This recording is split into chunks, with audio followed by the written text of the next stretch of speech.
The security footage would show 8.3 seconds. That's all it took for Amara Washington to dismantle 5 Division I football recruits using nothing but a Happy Meal tray and physics. The McDonald's manager already knew what was coming when he saw them corner her in the back booth, which explained why his hand was on the phone before the first body hit the floor. Amara sat perfectly still as French fries scattered like confetti across the cracked linoleum. A strawberry milkshake painted abstract art on the ceiling tiles above. Caspian Sterling lay unconscious at her feet, his nose pushed back at an angle that would require reconstructive surgery. The quarterback who'd thrown 43 touchdown passes last season couldn't throw anything now except involuntary twitches as his nervous system rebooted. 3 weeks earlier, Amara had walked through Riverside Academy's Gothic archways carrying a leather satchel that cost more than most cars in the student parking lot. Her flame-red hair caught the September sunlight in a way that made the cheer squad stop mid-practice to stare. At 5'4", she moved with the fluid grace of a ballet dancer, which was the cover story her handlers had carefully crafted. Former student at the Prague Conservatory, they'd told the admissions office. Father worked in diplomatic services. Mother, deceased. Needed a fresh start after some vague European scandal involving leaked exam papers. Nobody needed to know that Amara's father had actually spent 15 years eliminating terrorist cells across Eastern Europe, or that the scandal involved 3 dead assassins who tried to grab her outside a Vienna coffee shop when she was 14. The exam paper story was much more believable than the truth, that she'd broken one attacker's arm in 4 places before her handler arrived to clean up the mess. The Riverside Academy Admissions Committee had been impressed by her perfect gros. ADIS, her fluency in 7 languages, and the substantial donation that accompanied her application. They'd assigned her to the honors dormitory, given her a locker in the main hallway, and assumed she'd integrate seamlessly into their ecosystem of privilege and predetermined futures. What they hadn't noticed during her campus tour was how her emerald eyes cataloged every exit, every camera blind spot, every potential weapon disguised as everyday school supplies. They missed the way she tested the lock on her assigned locker 3 times, checking for weaknesses. They didn't see her scout the library's layout with the precision of someone planning an escape route. The library became her sanctuary. 3 floors of mahogany shelves and leather-bound books that smelled like old money and older secrets. She'd claimed a corner table on the 2nd floor, back to the wall with clear views of both staircases and the emergency exit hidden behind a portrait of the school's founder. Most students assumed she chose that spot for the natural light. They didn't realize she was following protocol drilled into her since childhood. Never sit with your back exposed. Never trust a room with only one exit. Amara's first week passed without incident. She attended classes, took notes in handwriting so perfect it looked printed, and politely declined every social invitation with excuses about jet lag and settling in. The other students wrote her off as another international student struggling with American social dynamics. Beautiful but boring, worth looking at but not worth pursuing. That assessment changed when Caspian Sterling noticed her.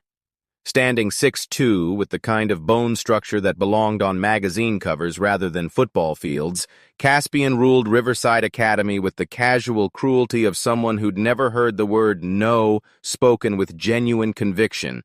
His father, Senator William Sterling, had graduated from Riverside 30 years ago and still donated enough money annually to ensure his son's transgressions were treated as youthful enthusiasm rather than warning signs. Caspian collected things: vintage cars, limited edition watches, and beautiful girls who made the mistake of catching his attention. He had a system refined over 4 years of practice. First came the charm offensive: designer flowers delivered to their lockers, invitations to exclusive parties, promises of social elevation. When that failed, came phase 2, isolation. Suddenly, study groups were full. Lunch tables mysteriously had no empty seats, and teachers developed selective blindness to raised hands.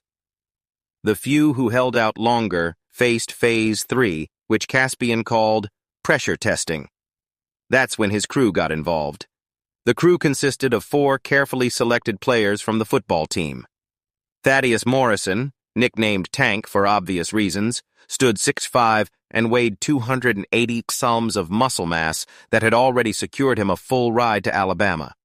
Kieran Lynch played safety on the field and enforcer off it, known for hits that technically stayed within the rules but somehow always resulted in injuries. Dashiell Park brought connections rather than muscle. His father owned 40% of Riverside Academy's board seats. Magnus Crawford completed the group, perhaps the most dangerous despite being the smallest at barely 6 feet tall. While the others used physical intimidation, Magnus specialized in psychological destruction.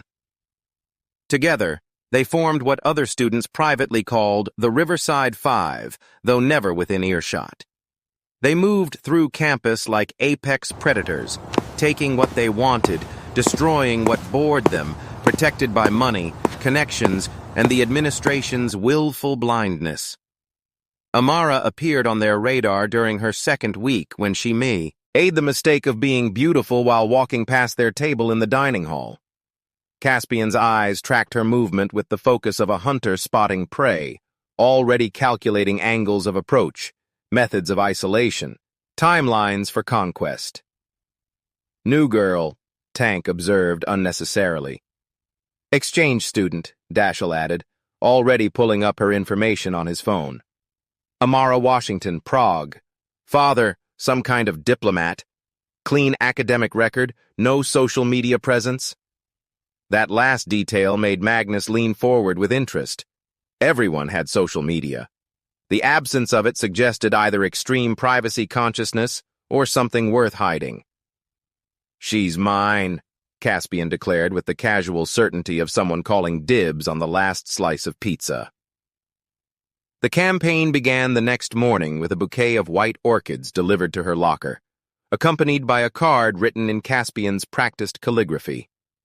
Amara read the card once, then dropped it in the trash without expression, leaving the expensive flowers wilting in the hallway.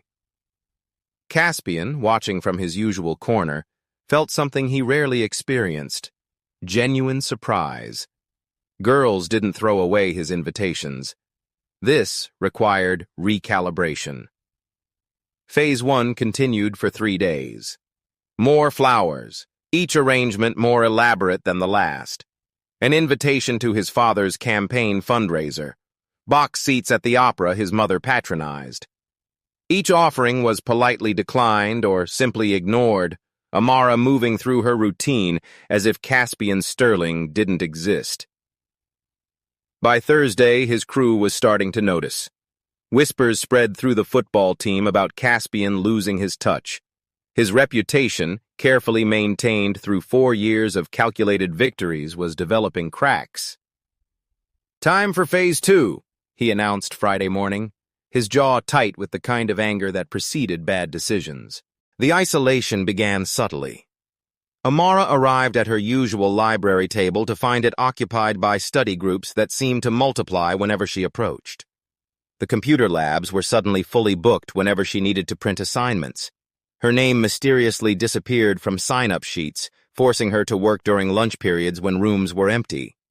She adapted without complaint, eating alone in empty classrooms, studying in the gaps between occupied spaces, completing her work with the same methodical precision that had kept her alive through 3 assassination attempts and 7 country relocations. If anything, the isolation felt familiar, comfortable even. It was during one of these study sessions that Phase 3 began. The library was nearly empty when shadows fell across her work. All 5 of them stood around her table, positioning themselves to block every exit route, or so they thought. "Studying hard?" Caspian asked with false friendliness, pulling out the chair directly across from her and sitting down uninvited.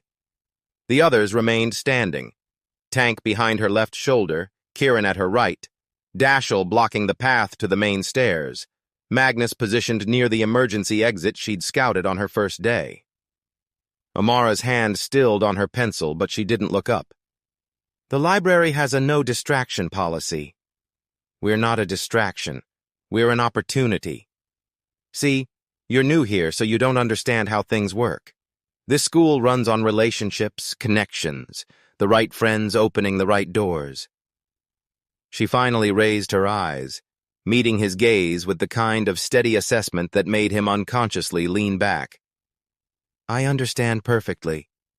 You want something I'm not interested in providing, and you're used to getting what you want through intimidation disguised as generosity. Tank made a sound that might have been surprise or admiration. Cho. You think you're smart? Caspian's voice dropped to what he considered his dangerous register. But smart doesn't mean much here. My father owns judges. My mother controls the school board. And I decide who succeeds and who disappears at Riverside. Fascinating. Amara returned to her calculus problem. Are you finished? This is due tomorrow. The dismissal was so complete, so casual, that for a moment nobody moved. In 4 years, no one had ever simply ignored Caspian Sterling when he was actively threatening them. Magnus stepped closer. You're not scared. That's unusual. Most people understand self-preservation by now.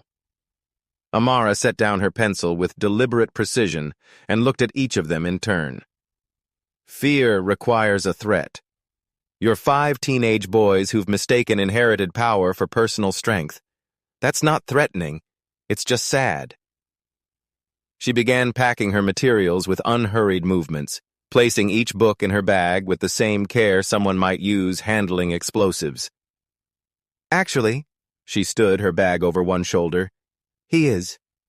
She walked directly toward Dashiell, not aggressively, just with the absolute certainty that he would move. At the last second, his nerve broke and he stepped aside. Later, he'd tell himself it was strategic. Amara walked past him without acknowledgement, her footsteps steady on the library's hardwood floors.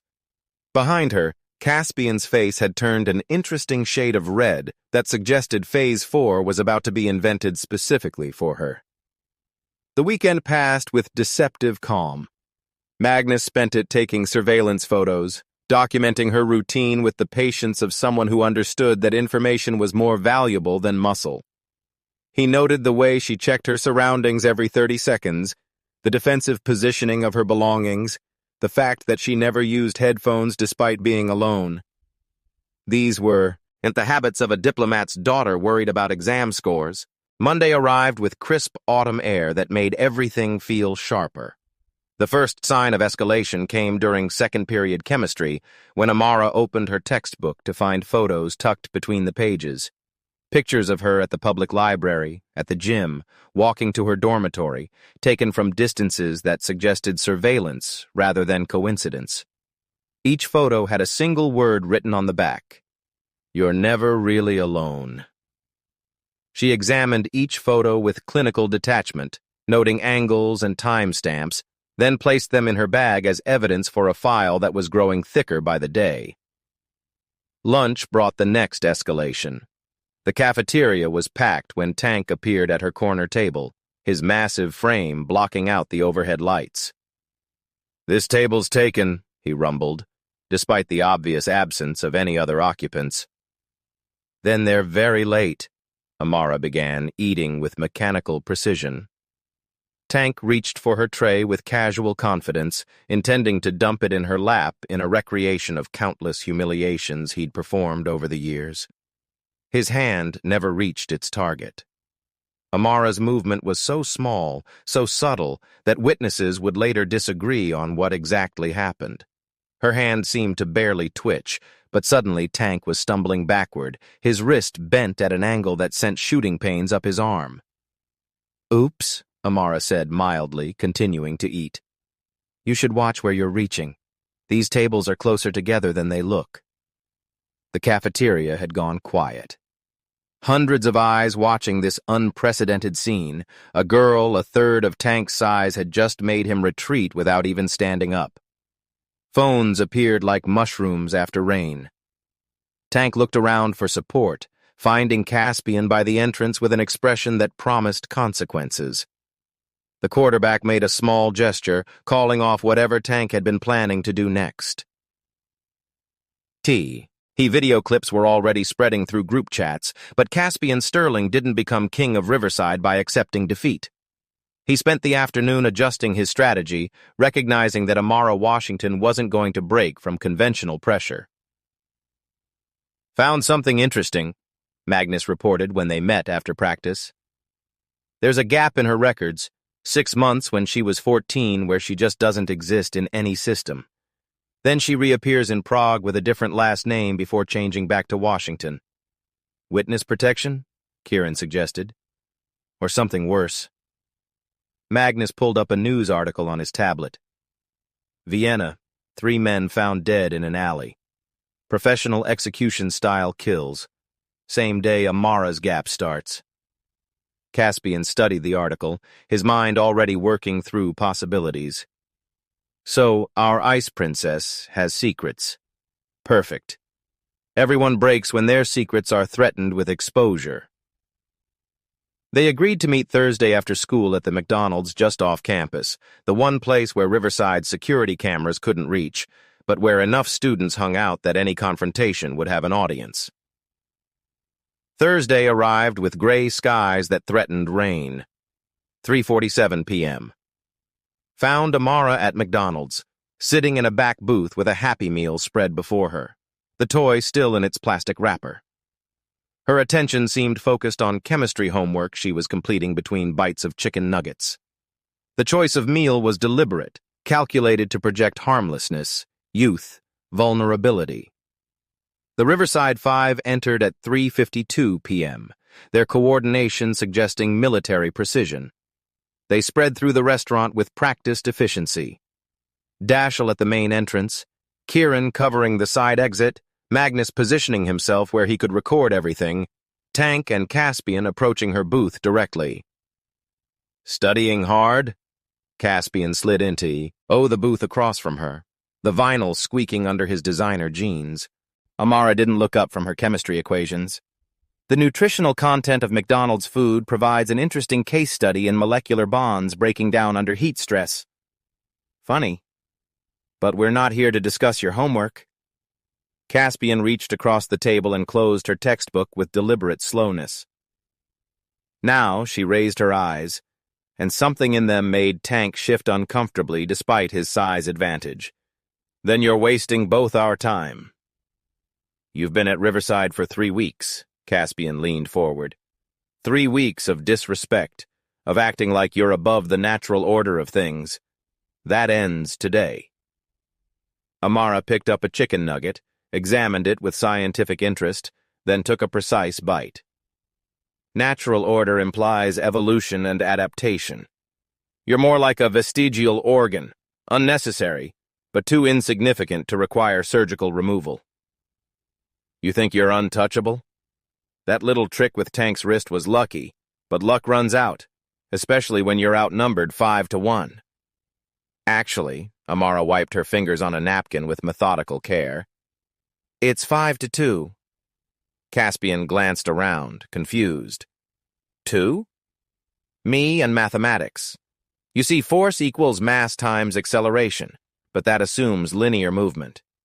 When you introduce rotational dynamics and leverage points, mass becomes a liability rather than an advantage." Tank laughed, the sound rumbling through the restaurant. "Is she seriously giving us a physics lesson right now?" That's when Caspian made his critical error. He reached across the table, his hand moving toward Amara's vibrant red hair, with the same possessive entitlement he'd shown with dozens of girls before her. His fingers barely grazed a flame-colored strand before everything changed. The security footage showed the timestamp at 15:56:14 when Caspian's hand made contact. By 15:56:22.3, the confrontation was over. Amara, its movement began with her right elbow, driving backward into Caspian's extended arm with enough force to hyperextend his elbow joint. The pain caused an involuntary gasp that drew Tank forward, his instinct to protect his quarterback overriding tactical sense. Her Happy Meal tray became a weapon in motion, the edge catching Tank's throat in the soft tissue just below his Adam's apple. A strike that wouldn't cause permanent damage, but would drop him instantly. Tank's 280-pound DMs hit the floor with enough force to shake the soft-serve machine.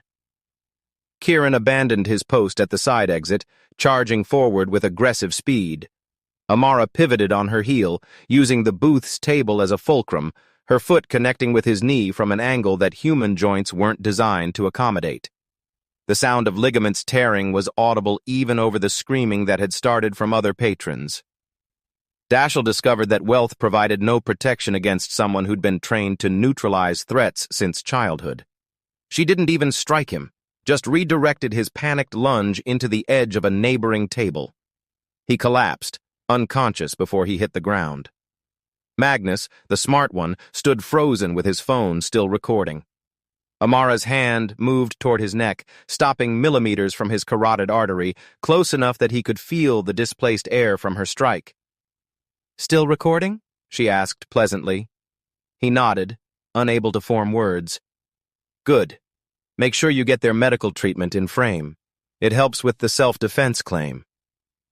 She released him and returned to her booth, sitting down as calmly as if she'd simply gotten up to refill her drink. Around her, chaos reigned. Tank was making sounds that resembled a broken accordion, Kieran was screaming about his knee, Dashel remained unconscious, and Caspian had curled into a fetal position, cradling his destroyed elbow. 3 squad cars arrived first, followed by 2 ambulances, then an unmarked sedan that most people wouldn't have noticed, but made Amara's expression shift subtly from calm to calculating. The woman who stepped out moved with purposeful efficiency. Dr. Patricia Ng, according to the Riverside Academy website, was a new guidance counselor specializing in conflict resolution. According to the FBI badge she showed the responding officers, she was something else entirely. While EMTs worked on the injured boys, Patricia approached Amara's booth with careful respect. That was Systema combined with Krav Maga. The throat strike was textbook Spetsnaz training.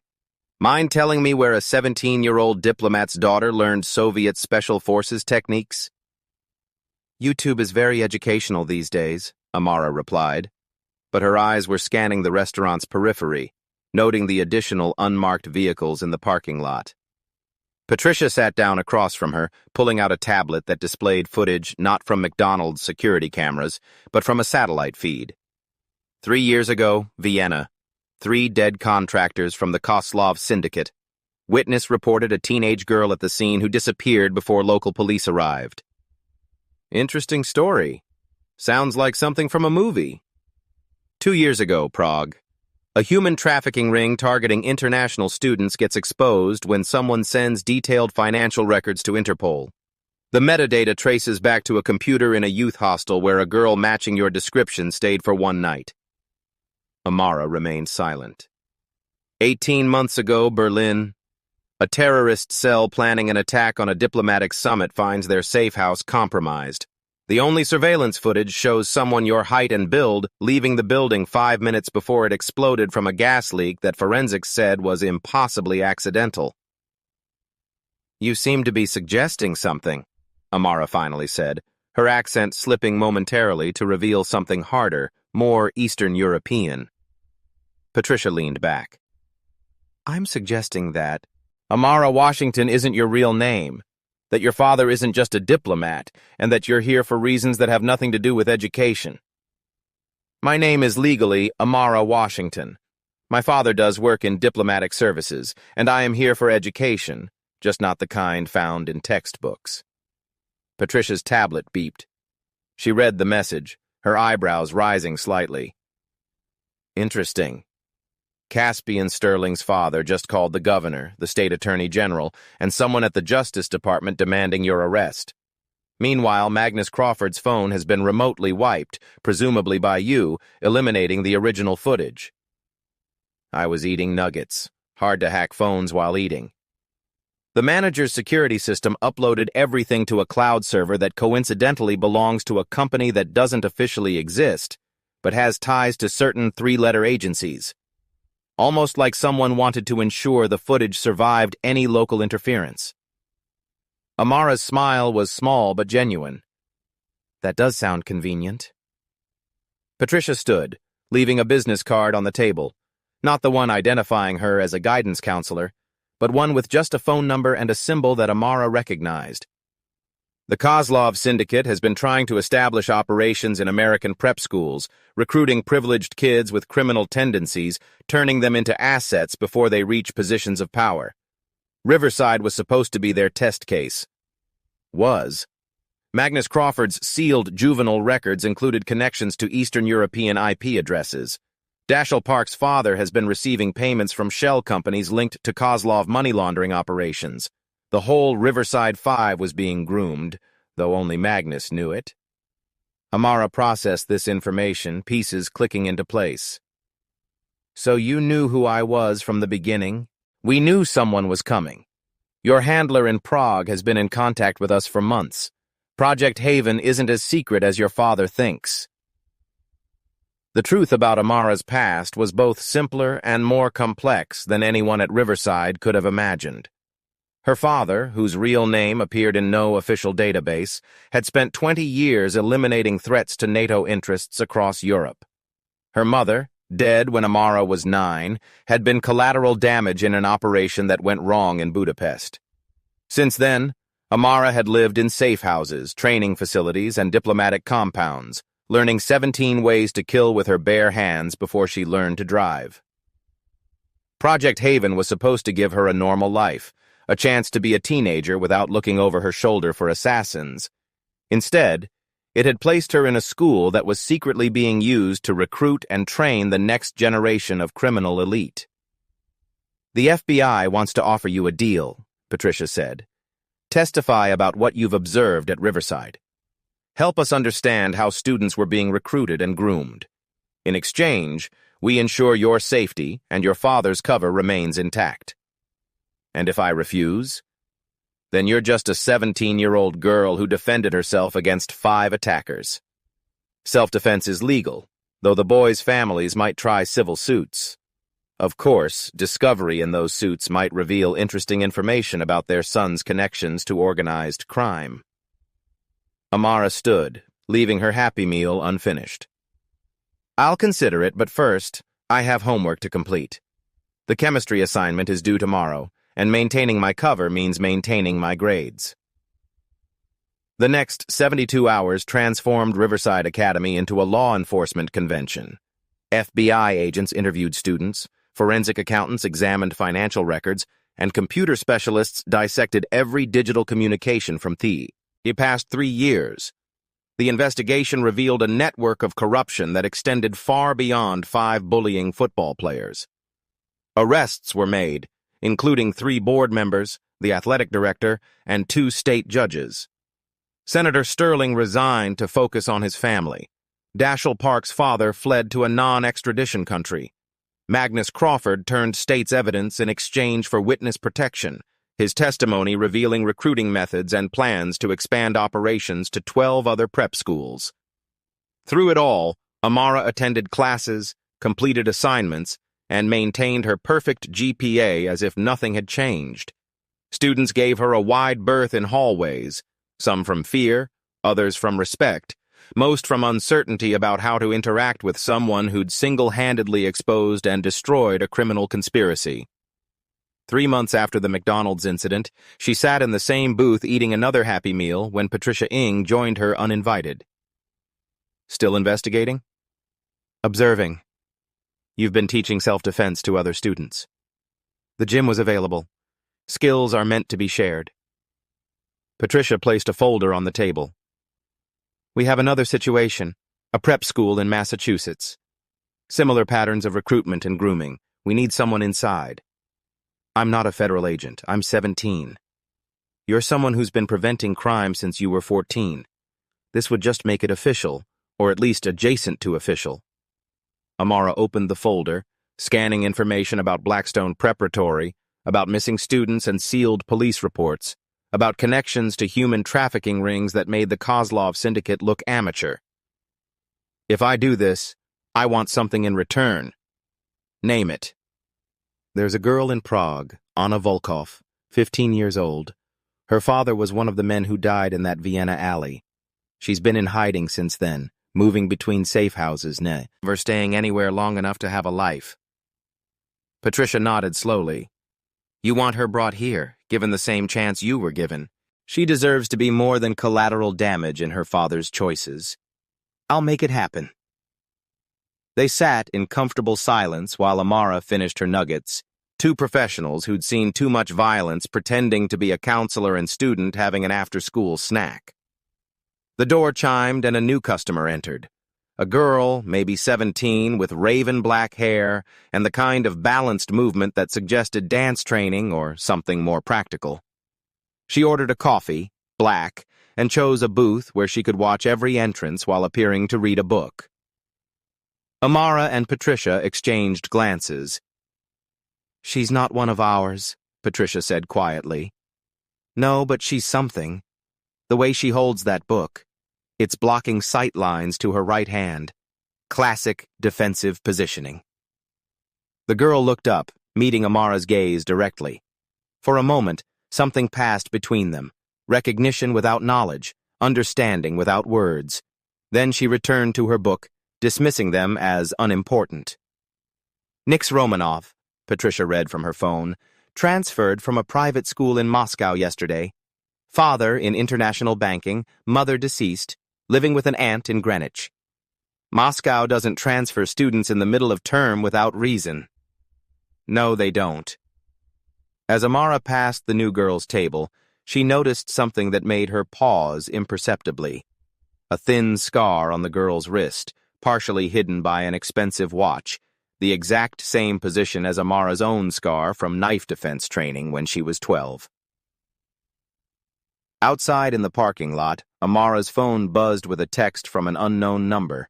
She read it once, then activated an app that destroyed the message and any trace it had existed. Phase 1 complete. Athens awaits. She looked back through McDonald's windows to where Nix Romanov sat reading, her coffee untouched, her attention seemingly focused on her bowl. Okay. But Amara knew better.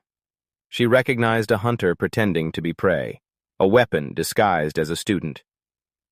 Whatever Athens meant, whatever Phase 2 involved, Amara understood that the fight at Riverside had been just the beginning. The Kozlov syndicate was one tentacle of something larger, and now she wasn't the only one being positioned to cut it off. Her phone buzzed again, Patricia's number. The girl Nix isn't in any of our databases before last week. It's like she appeared from nowhere. Amara smiled, remembering her own arrival at Riverside. Sometimes nowhere is exactly where the most dangerous people come from. Behind her, through the McDonald's window, Nix Romanov closed her book and stood with fluid grace. As she turned to leave, her sleeve rode up slightly, revealing not just the matching scar, but something else. A small tattoo in Cyrillic that Amara would have recognized if she'd seen it. It was the symbol of the Athens Protocol, a program that didn't officially exist, run by people who weren't officially anywhere, training children who officially had never been born.